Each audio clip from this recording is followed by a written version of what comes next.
अस्सलाम वालेकुम students, YouTube channel accounting with sir Umair के साथ मैं एक बार फिर हाजिर हूँ। स्टूडेंट्स, आज मैं आपको फाइनेंशियल स्टेटमेंट जो कि एडीसी पार्ट 1 अकाउंटिंग का टॉपिक है, इसका एक और सोल्यूशन करके दिखाऊंगा। लेकिन वीडियो देखने से पहले अगर आपने मेरे यूट्यूब चैनल को सब्सक्राइब ना किया हो तो सब्सक्राइब कर लें, ताकि हर आने वाली नई वीडियो का आपको नोटिफिकेशन मिल सके। स्टूडेंट्स, ये क्वेश्चन 2015 प्राइवेट क्वेश्चन नंबर 1 है, जो मेरे लेफ्ट पर आपको नजर आ रहा होगा। The following balance have been taken from the pre-closing trial balance of MS Shah and Company। ये ट्रायल बैलेंस गिवन है जिसमें डेबिट बैलेंस में और क्रेडिट बैलेंस में कुछ अकाउंट्स हमें गिवन है। Data for adjustment on December 31, कुछ एडजस्टमेंट्स गिवन है और रिक्वायरमेंट में कहा जाता है multiple step income statement and classified balance sheet. हमें इसकी इनकम स्टेटमेंट और बैलेंस शीट बनानी है। स्टूडेंट्स, इनकम स्टेटमेंट और बैलेंस शीट से पहले हम इसकी कुछ एडजस्टिंग एंट्रीज बना लेते हैं। एडजस्टमेंट हम इसलिए बनाते हैं ताकि हम एक्यूरेट एक्सपेंस और एक्यूरेट रेवेन्यू मालूम कर सकें जो हमें इनकम स्टेटमेंट में लेकर जाने होते हैं। उसके लिए हम कुछ एडजस्टिंग एंट्री पहले बनाएंगे। एडजस्टमेंट पढ़ें तो पहले कहा जाता है increase the allowance for bad debts by 5000। Allowance for bad debts को 5000 से इंक्रीज करें, और चूंकि अलाउंस फॉर बैड डेट को अगर इंक्रीज करेंगे इसका मतलब है ये एक्सपेंस हो गया, बैड डेट्स हो गया ये, तो हम इसकी एडजस्टिंग एंट्री बनाएंगे बैड डेट एक्सपेंस डेबिट और allowance for bad debts credit 5000 से, to adjust allowance for bad debts. ये इसकी नरेशन हो गई। Then prepaid office rent expired 8000। Prepaid office rent था जो एक्सपायर हो गया 8000 का। ऑल्दो ट्रायल बैलेंस में हमें पहले प्रीपेड ऑफिस रेंट गिवन था जो कि 20000 था। अब उसमें से कहा जा रहा है कि 8000 का एक्सपेंस हो चुका है। इसका मतलब ये हुआ कि जो एक्सपेंस इंक्रीज हुआ तो इसका मतलब एसेट डिक्रीज हो गया। तो हम इसकी एडजस्टिंग एंट्री बनाएंगे ऑफिस रेंट एक्सपेंस डेबिट 8000 और प्रीपेड ऑफिस रेंट क्रेडिट 8000 से। नरेशन बनाएंगे to adjust the prepaid office rent. Then third adjustment जिसमें कहा जा रहा है डेप्रीसिएशन सेल्स इक्विपमेंट का 10% by diminishing balance method. Diminishing balance method से डेप्रीसिएशन रिकॉर्ड करना है इक्विपमेंट का। डिमिनिशिंग बैलेंस मेथड का formula students book value multiply by yearly rate, और बुक वैल्यू निकाली जाती है कॉस्ट में से अलाउंस फॉर डेप्रिसिएशन को माइनस करके। कॉस्ट ऊपर गिवन है सेल्स इक्विपमेंट की ट्रायल बैलेंस में 85000, जबकि allowance for depreciation credit side पर गिवन है में 25000। तो अगर हम इसकी बुक वैल्यू निकालें तो वो 60000 आएगी, 85000 में से 25000 माइनस करके, और 60000 जो बुक वैल्यू आई उसका 10% डेप्रिसिएशन है, तो 60000 का 10% डेप्रिसिएशन आ गया 6000। Depreciation expense debit, allowance for depreciation credit to adjust the depreciation expense account.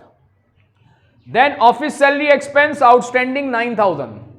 Although ऊपर ट्रायल बैलेंस में हमें ऑफिस सैलरी एक्सपेंस गिवन है 50000, लेकिन अब 9000 और आउटस्टैंडिंग हो गया, मतलब और एक्सपेंस हो गया जो कि पेबल है। तो हम इसकी एडजस्टिंग एंट्री बनाएंगे ऑफिस सैलरीज एक्सपेंस डेबिट 9000 और ऑफिस सैलरीज पेबल क्रेडिट जो कि लाइबिलिटी है 9000 से। नरेशन बनाएंगे to adjust the accrued office salaries account. Then sale salary were prepaid 8000। Although ऊपर सेल सैलरी एक्सपेंस गिवन हमें 60000, लेकिन कहा जा रहा है कि इसमें 8000 स्टिल प्रीपेड है, यानी जो 60000 एक्सपेंस रिकॉर्ड हुआ है वो ज्यादा है, उसे हमें कम करना है और एसेट को रिकॉर्ड करना है। तो इसकी एडजस्टिंग एंट्री हम बनाएंगे प्रीपेड सेल सैलरी डेबिट और सेल सैलरी एक्सपेंस क्रेडिट 8000 से। नरेशन बनाएंगे to adjust the sale salary expense account. Then merchandise inventory ending 62000। Then merchandise inventory ending 62000। इसकी एंट्री बनाएंगे हम मर्चेंडाइज इन्वेंट्री डेबिट और expense and revenue summary credit 62000 से। Narration pass करेंगे to close the merchandise inventory ending. तो ये students कुछ adjustment हो गई। एडजस्टमेंट का हर एक अकाउंट जो होगा उसका एक इफेक्ट इनकम स्टेटमेंट में और एक इफेक्ट बैलेंस शीट में जाएगा। अब हम इसकी इनकम स्टेटमेंट बनाएंगे। तो इनकम स्टेटमेंट के लिए स्टूडेंट्स चूंकि ये ट्रेडिंग बिजनेस है तो यहां पर हमें इनकम स्टेटमेंट में सेल और परचेज देना होगा, और वो हमें ट्रायल बैलेंस में गिवन भी है। सेल्स 4 लाख, सेल रिटर्न और सेल डिस्काउंट इसमें से हम माइनस करेंगे। तो सेल रिटर्न हमें गिवन है ट्रायल बैलेंस में 8000, वो हमने माइनस किया तो नेट सेल्स आ गई ड्यूरिंग द ईयर 3,92,000 की।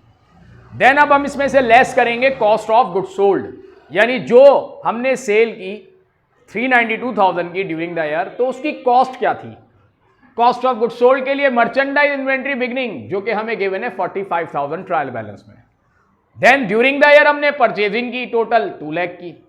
और ट्रांसपोर्टेशन लगा 20,000 का, वो हमने परचेज में ऐड कर लिया, तो इससे आ गई डिलीवर्ड कॉस्ट 2,20,000 की। देन लेस करेंगे परचेज रिटर्न और परचेज डिस्काउंट। सप्लायर को जो हमने डिफेक्टिव माल रिटर्न किया वो परचेज रिटर्न और परचेज डिस्काउंट जो हमने अवेल किया 16,000 और 14,000, रिटर्न और डिस्काउंट रिस्पेक्टिवली 30,000 हो गया। 2,20,000 है डिलीवर्ड कॉस्ट, उसमें से 30,000 माइनस होने के बाद जो नेट परचेजिंग आई वो आई 1,90,000। 45,000 की इन्वेंट्री बिगनिंग थी, देन हमने 190,000 की मर्चेंडाइज और परचेज की, तो टोटल हमारे पास मर्चेंडाइज अवेलेबल फॉर सेल हो गई 2,35,000 की।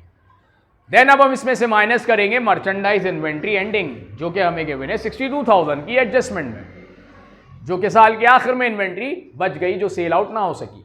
माइनस करने के बाद आ गया कॉस्ट ऑफ गुड सोल्ड, जो हम वर्किंग कर रहे थे कॉस्ट ऑफ गुड सोल्ड की, वो तमाम वर्किंग के बाद जो कॉस्ट ऑफ गुड सोल्ड का अमाउंट निकला वो 173,000 आया। यानी ड्यूरिंग द ईयर जो हमने सेल की थी 392,000 की, उसकी जो कॉस्ट है इन्वेंट्री की वो 173,000 है। तो यूं हमें प्रॉफिट हो गया 392,000 माइनस 173,000, 2,19,000, जिसे हमने नाम दिया ग्रॉस प्रॉफिट। सेल होने पर जो हमें प्रॉफिट होता है उसे हम नाम देते हैं ग्रॉस प्रॉफिट का।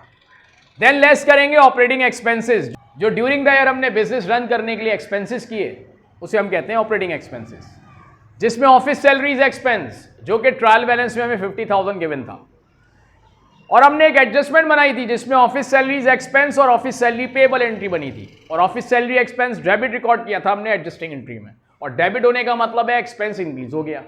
तो 50,000 पहले से ट्रायल बैलेंस में 9,000 और डेबिट हुआ, इसका मतलब टोटल जो ऑफिस सैलरी एक्सपेंस हो गया वो 59,000 हो गया।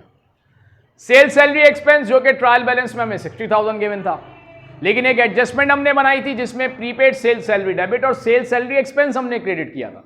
सेल सैलरी एक्सपेंस क्रेडिट जाने का मतलब ये कम हो गया, तो इसलिए हमने 60,000 में से 8,000 माइनस किया और यूं सेल सैलरी एक्सपेंस हमने ले लिया 52,000। देन एडजस्टमेंट बनाई थी हमने बेड डेट्स की जो कि 5,000 था, वो बेड डेट एक्सपेंस ले लिया हमने 5,000। ऑफिस रेंट एक्सपेंस जो कि 8,000 था एडजस्टमेंट में, जो ट्रायल बैलेंस में तो गिवन नहीं लेकिन एडजस्टमेंट में था 8,000, वो हमने ले लिया office rent expense. Then depreciation expense जो कि एडजस्टमेंट में 6,000 था, वो हमने ले लिया 6,000। स्टूडेंट यहां पर ट्रायल बैलेंस के भी एक्सपेंसेस और एडजस्टमेंट के भी एक्सपेंसेस दोनों हम लेकर जा रहे होते हैं इनकम स्टेटमेंट में। इस तरह टोटल जो एक्सपेंसेस हो गए वो 1,30,000 हो गया, जिसे हमने नाम दिया टोटल ऑपरेटिंग एक्सपेंस का। ग्रॉस प्रॉफिट 2,19,000, उसमें से ऑपरेटिंग एक्सपेंसेस 130,000 माइनस हुआ और यूं नेट प्रॉफिट हो गया 89,000। अब हम इसमें ऐड करेंगे अदर इनकम, जिसमें कमीशन इनकम हमें गिवन है 8,000 की ट्रायल बैलेंस में, और इसकी कोई एडजस्टमेंट नहीं है, इसीलिए हमने as it is 8,000 commission income इसमें ऐड कर दिया, और यूं नेट इनकम हमारे पास आ गई 97,000 की। अब हम इसकी बैलेंस शीट बनाएंगे, तो बैलेंस शीट में स्टूडेंट्स एसेट्स, लायबिलिटी और ओनर इक्विटी हम रिकॉर्ड करते हैं। एसेट्स में सबसे पहले ट्रायल बैलेंस में हमें करंट एसेट्स में कैश गिवन है, कैश लिया हमने 88,000। अकाउंट रिसीवेबल 1 लाख गिवन है हमें ट्रायल बैलेंस में। Then allowance for bad debts जो कि 15,000 ट्रायल बैलेंस में गिवन है, और एक एडजस्टमेंट हमने बनाई थी उसमें अलाउंस फॉर बैड डेट 5,000 से क्रेडिट हो रहा था, इसका मतलब टोटल जो अलाउंस फॉर बैड डेट्स हो गया वो 20,000 हो गया, वो हमने इसमें से माइनस करके रिसीवेबल नेट ले लिया 80,000। देन मर्चेंडाइज इन्वेंट्री एंडिंग जो कि हमें एडजस्टमेंट में गिवन थी 62,000 की, वो हमने 62,000 की इन्वेंट्री ले ली।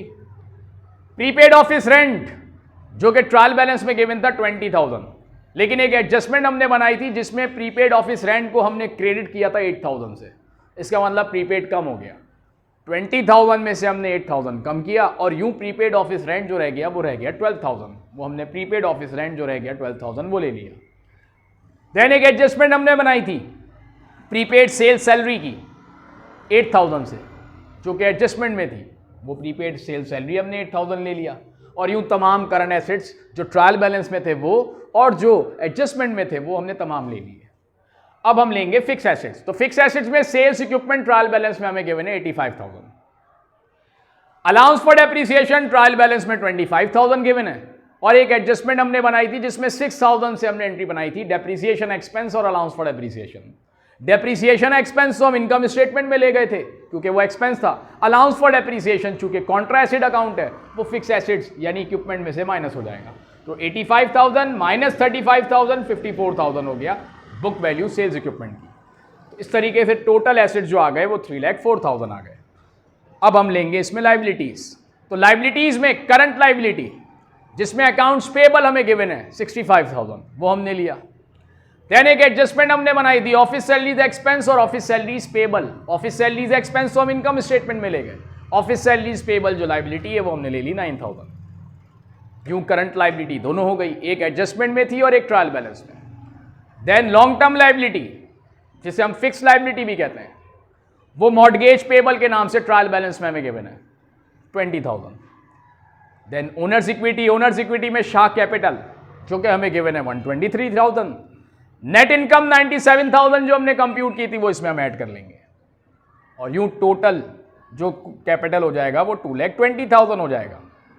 देन लेस करेंगे ड्यूरिंग द ईयर जो भी हमने ड्राइंग्स की होगी, तो ट्रायल बैलेंस में हमें ड्राइंग्स गिवन है 10,000 की, वो हमने इसमें से माइनस किया, और यूं ओनर इक्विटी हमारी आ गई 2,10,000। 2,10,000, 65,000, 9,000, 20,000, इन तमाम का हम टोटल करेंगे तो ये आ जाएगा 3,04,000 जो कि टोटल लाइबिलिटी एंड इक्विटी है। इस तरीके से ये बैलेंस शीट टाई हो गई जिसमें टोटल एसेट्स बराबर हो गए टोटल लाइबिलिटी और ओनर इक्विटी के। तो ये स्टूडेंट एक क्वेश्चन था जो फाइनेंशियल स्टेटमेंट का, जिसमें मैंने आपको एडजस्टिंग एंट्रीज, इनकम स्टेटमेंट और बैलेंस शीट बनाकर दिखाई। उम्मीद है आपको मेरा ये आज का लेक्चर पसंद आया होगा। अगर आपको मेरी वीडियो पसंद आए तो मेरे चैनल को ज़रूर सब्सक्राइब कर लें ताकि आने वाली मज़ीद नई वीडियोज़ का आपको नोटिफिकेशन मिल सके। नेक्स्ट वीडियो तक के लिए स्टूडेंट्स मैं अब आपसे इजाज़त चाहता हूँ। अल्लाह हाफिज़।